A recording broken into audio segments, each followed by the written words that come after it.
Assalamualaikum warahmatullahi wabarakatuh. Untuk pembelajaran hari ini, praktikum akuntansi perusahaan jasa dagang manufaktur.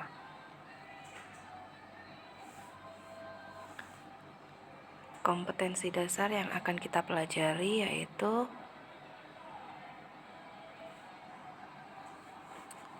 KD 3.2, menerapkan pencatatan transaksi penerimaan kas dari pelunasan piutang dagang, penjualan tunai, dan penerimaan lainnya ke dalam buku jurnal khusus. Kemudian KD 4.2-nya yaitu melakukan pencatatan transaksi penerimaan kas dari pelunasan piutang dagang, penjualan tunai, dan penerimaan lainnya ke dalam buku jurnal khusus. Jadi KD-nya sama seperti pertemuan kemarin ya, hanya saja materinya yang akan kita bahas hari ini yaitu yang pertama ada perbedaan beban dan biaya. Yang kedua ada biaya produksi, yang ketiga ada pencatatan biaya bahan baku, tenaga kerja, dan overhead pabrik. Kemudian yang terakhir adalah bukti transaksi penerimaan kas. Nah, sebelum kita masuk ke bukti transaksi ya, kita bahas dulu perbedaan beban dan biaya. Nah, dulu Bu Wiwin pernah menjelaskan pada saat kelas 11 perbedaan beban dan biaya. Nah, di sini kita bisa melihat perbedaan yang pertama yaitu dari letak posisi laporan keuangan. Jadi di laporan keuangan posisi beban ini masuk dalam laporan laba rugi sebagai pengeluaran yang telah terpakai dan tidak memiliki manfaat di masa depan. Jadi untuk beban sendiri ini anggapannya kan hanya bermanfaat di periode yang bersangkutan. Jadi tidak ada prediksi atau manfaat yang akan terjadi di masa yang akan datang, sehingga masuknya beban ini nanti di laporan laba rugi. Kemudian untuk biaya sendiri ini digunakan dalam penyusunan neraca. Nah, biasanya berupa biaya yang belum terpakai dan dianggap mampu memberikan manfaat yang akan datang, sehingga dianggapnya di sini sebagai aktiva. Nah, contoh, misalkan kita mengeluarkan biaya untuk pembelian mesin, peralatan. Nah, itu kan masuk di aktiva. Jadi masuknya biaya ini nanti di laporan posisi keuangan atau neraca. Kemudian yang kedua yaitu periode akuntansinya. Nah, untuk beban ini periode akuntansinya kurang dari 1 tahun karena diambil dari pengeluaran pendapatan. Sedangkan untuk biaya ini lebih dari 1 tahun karena dianggap sebagai pengeluaran modal. Nah, yang terakhir ini adalah manfaat yang didapatkan. Nah, tadi kan Bu Wiwin sudah menjelaskan untuk beban dan biaya. Kalau beban itu manfaatnya itu dirasakan saat itu juga atau pada saat periode bersangkutan. Sedangkan untuk biaya sendiri, ini manfaatnya bisa dirasakan lebih dari 1 periode akuntansi. Nah, seperti contoh yang tadi itu ya. Nah, kemudian kita masuk ke biaya produksi. Di perusahaan manufaktur ada apa saja? Yang pertama, ada biaya bahan baku. Nah, biaya bahan baku ini adalah seluruh biaya, seluruh pengeluaran yang dikeluarkan untuk membeli bahan baku, baik biaya angkut, kemudian harga bahan baku aslinya, kemudian ongkos lain-lainnya, itu semua itu masuk ke biaya bahan baku. Kemudian yang kedua ada biaya tenaga kerja. Nah, biaya tenaga kerja ini adalah biaya tenaga kerja yang langsung yang langsung memproduksi. Jadi misalkan ada karyawan yang bekerja di bagian produksi. Jadi karyawan tersebut itu nanti masuk biaya tenaga kerja langsung. Jadi biaya tenaga kerja langsung ini biaya atas karyawan yang bekerja secara langsung akan produk yang diproduksi. Kemudian yang terakhir ada biaya overhead pabrik. Nah, biaya overhead pabrik ini seluruh biaya selain biaya bahan baku dan biaya tenaga kerja. Nah, contohnya ada biaya bahan penolong, biaya tenaga kerja tak langsung. Biaya tenaga kerja tak langsung ini contohnya ada gaji bagian administrasi dan umum. Nah, itu. Kemudian yang terakhir ada biaya reparasi mesin pabrik dan lain-lain. Nah, seluruh biaya ini, ketiga biaya ini nanti yang akan dinamakan sebagai barang dalam proses. Jadi semua biaya ini kan masuk ke proses produksi.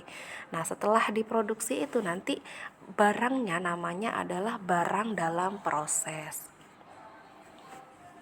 Kemudian yang selanjutnya adalah pencatatan biaya bahan bakunya. Nah, bagaimana cara kita mencatat pada saat bahan baku itu dibeli atau diterima oleh perusahaan? Nah, yang pertama pada saat pembelian, jurnalnya bagaimana? Nah, jurnalnya yaitu yang persediaan bahan baku di debit. Jadi muncul akun baru di sini ya atas pembelian barang, atas pembelian bahan baku. Yang di debit adalah persediaan bahan baku. Nah, yang kredit adalah hutang usaha. Nah, ini kalau dibeli secara hutang, secara kredit. Kalau dibeli secara tunai berarti kreditnya langsung pembelian, langsung kas.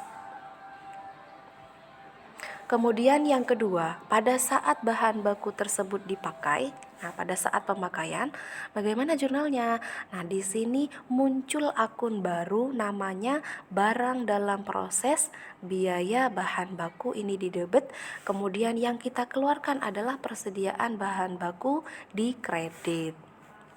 Yang selanjutnya, nah pada saat barang tersebut diproses, kemudian di situ ada persediaan barang dalam proses akhir. Jurnalnya bagaimana? Nah, jurnalnya muncullah di sini akun baru lagi namanya persediaan barang dalam proses di debit.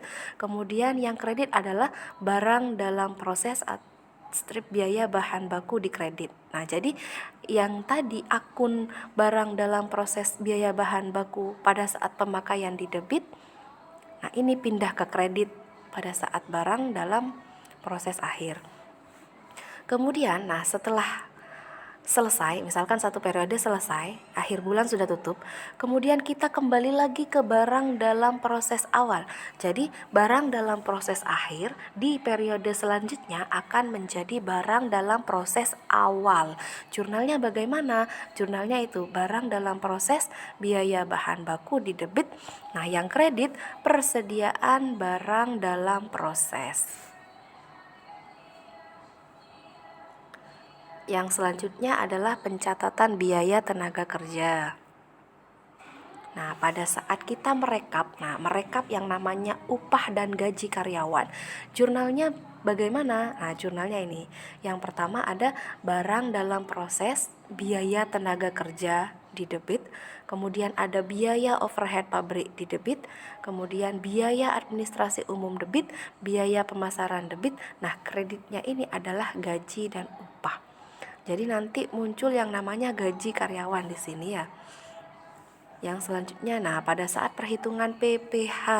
Nah, setiap perusahaan ini kan ada sih beberapa perusahaan yang menghitung PPh dari karyawannya mereka. Jurnalnya bagaimana pada saat perhitungan PPh? Nah, gaji dan upah yang tadinya dikredit pindah ke debit.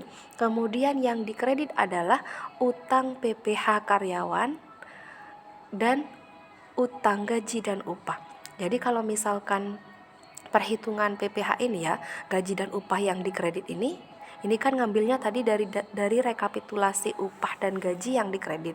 Tapi jumlahnya itu tidak akan sama. Kenapa? Karena di perhitungan PPh yang dimasukkan itu hanya hutang PPh karyawan dan hutang gaji dan upah karyawan. Nah, yang selanjutnya ada pembayaran gaji. Nah, pembayaran gaji sebesar apa? Sebesar utang gaji pada saat menghitung PPh. Nah, utang gaji dan upahnya berapa itu dikredit, kemudian kita akan membayar pakai kas. Nah, yang terakhir pembayaran PPh-nya. Nah, PPh-nya sudah dihitung tadi kan ya. Utang PPh karyawan dikredit pada saat perhitungan PPh. Nah, pada saat pembayaran PPh itu pindah ke debit, utang PPh karyawan dibayarnya nanti pakai kas. Kemudian yang ketiga ada pencatatan biaya overhead pabrik. Nah, di pencatatan biaya overhead pabrik di sini ya, pertama ada pembebanan biaya overhead pabrik. Gimana cara membebankannya? Nah, ini langsung kita buatkan jurnal. Jurnalnya bagaimana? Barang dalam proses biaya overhead pabrik ini didebit, kemudian yang dikredit ini adalah BOP dibebankan. Nah, jadi pertama itu kita membebankan BOP itu berapa besarnya. Nah, kemudian yang selanjutnya adalah kejadian yang sesungguhnya. Jadi pada saat awal kita menganggarkan, kita membebankan, itu kan mesti ada dianggarkan berapa juta gitu ya. Kemudian pada saat yang terjadi, nah BOP sesungguhnya ini harus kita hitung berapa besarannya. Apakah nanti lebih besar dari yang dibebankan atau lebih kecil dari yang dibebankan. Nah, pada saat pencatatan BOP sesungguhnya ini, kita akan menjurnal seperti di PPT itu ya. Jadi yang didebit itu adalah BOP sesungguhnya, kemudian yang dikredit adalah akun-akun yang dikredit. Jadi nanti pada saat kalian menjurnal biaya overhead pabrik yang sesungguhnya, yang dikredit itu kalian jangan menulis akun-akun yang dikredit. Jadi di situ kalian dirinci akun apa saja yang akan dikredit, biaya apa saja yang dikeluarkan gitu loh. Kemudian yang selanjutnya ada menutup BOP dibebankan. Nah, ini kan yang pertama ada BOP dibebankan. Kemudian yang kedua ada BOP sesungguhnya. Nah, ini kita tutup BOP dibebankan. BOP dibebankan yang awalnya dikredit pada saat pembebanan, pada saat menutup pindah ke debit. Jadi BOP dibebankan. Nah, lawannya, yang bagian kredit adalah BOP sesungguhnya. BOP sesungguhnya itu dikredit. Nah, nanti ini kan muncul yang namanya selisih. Selisihnya lebih apa kurang?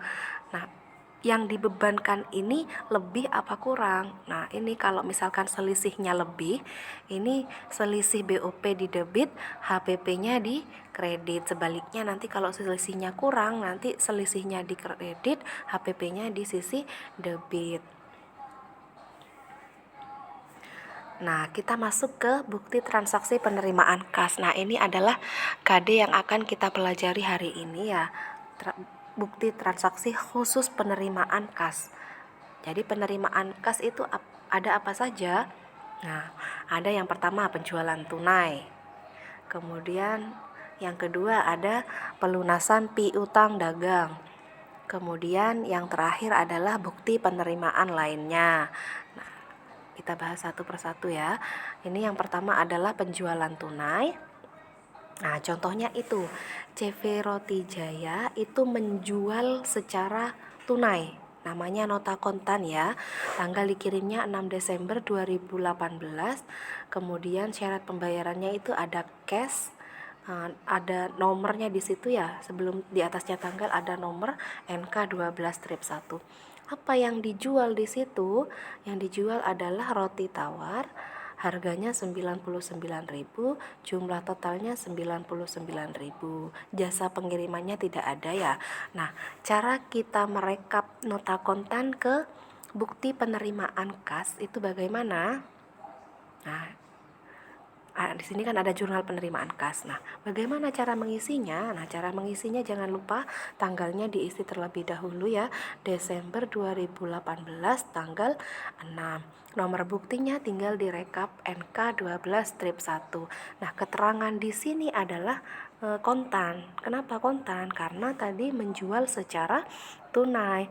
Nah, pada saat menjual secara tunai, sisi debit kita akan menerima yang namanya kas sebesar 99.000.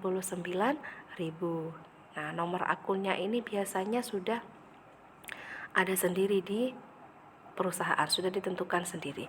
Kemudian yang dikredit apa? Pada saat kita menerima kas, nah, kas ini kita terima dari apa?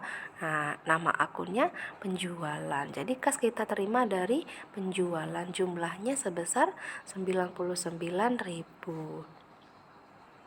Kemudian yang selanjutnya, jika itu pelunasan piutang dagang. Nah, ini contohnya ya, bukti penerimaan kas CV Roti Jaya, nomornya BKM 12-1, tanggalnya 18 Desember 2018. Diterima dari Toko Harun, Jalan Mantang 23 Jakarta. kita menerima apa? Perincian jumlah piutang 3.770, diskonnya tidak ada, kemudian jumlah total yang kita terima adalah 3.770. Nah, ini untuk apa sih? Ini bukti penerimaan kas, kita menerima kas karena apa? Nah, keterangan ada di situ ya. Untuk pelunasan faktur FPJ I1/11 tertanggal 11 Desember 2018. Jadi di sini ada pelanggan kita yang membayar piutangnya. Jadi melunasi piutangnya kepada kita. Cara mengisinya bagaimana? Nah, cara mengisinya ini tanggalnya jangan lupa tanggal 18 ya, bulannya sama Desember. Kemudian nomor bukti BKM 12-1. Keterangannya apa? Nah, kita kan menerima dari toko Harun, sebesar yang didebit kasnya 3770, nomor akunnya sudah ada. Kemudian yang dikredit apa? Kita menerima kas dari apa? Dari piutang usaha sebesar 3770. Nah, itu untuk pelunasan piutang dagang. Jadi tinggal mengganti ini saja ya. Kalau untuk penjualan tunai tadi kan keterangannya kontan, kemudian kasnya dapat kasnya 99, debitnya 99.000, kreditnya penjualan 99.000. Nah, sekarang ini piutang keterangannya toko Harun, kemudian yang debit kita tetap menerima kas. Nah, yang kredit kita kasnya didapat dari piutang usaha. Kemudian yang selanjutnya ada bukti penerimaan lainnya. Nah, ini contohnya. Jadi nanti kalau misalkan kalian mengerjakan bukti transaksi seperti ini ya, di situ sudah ada sendiri kode-kodenya. Jadi kalau misalkan tertulis di situ bukti penerimaan kas.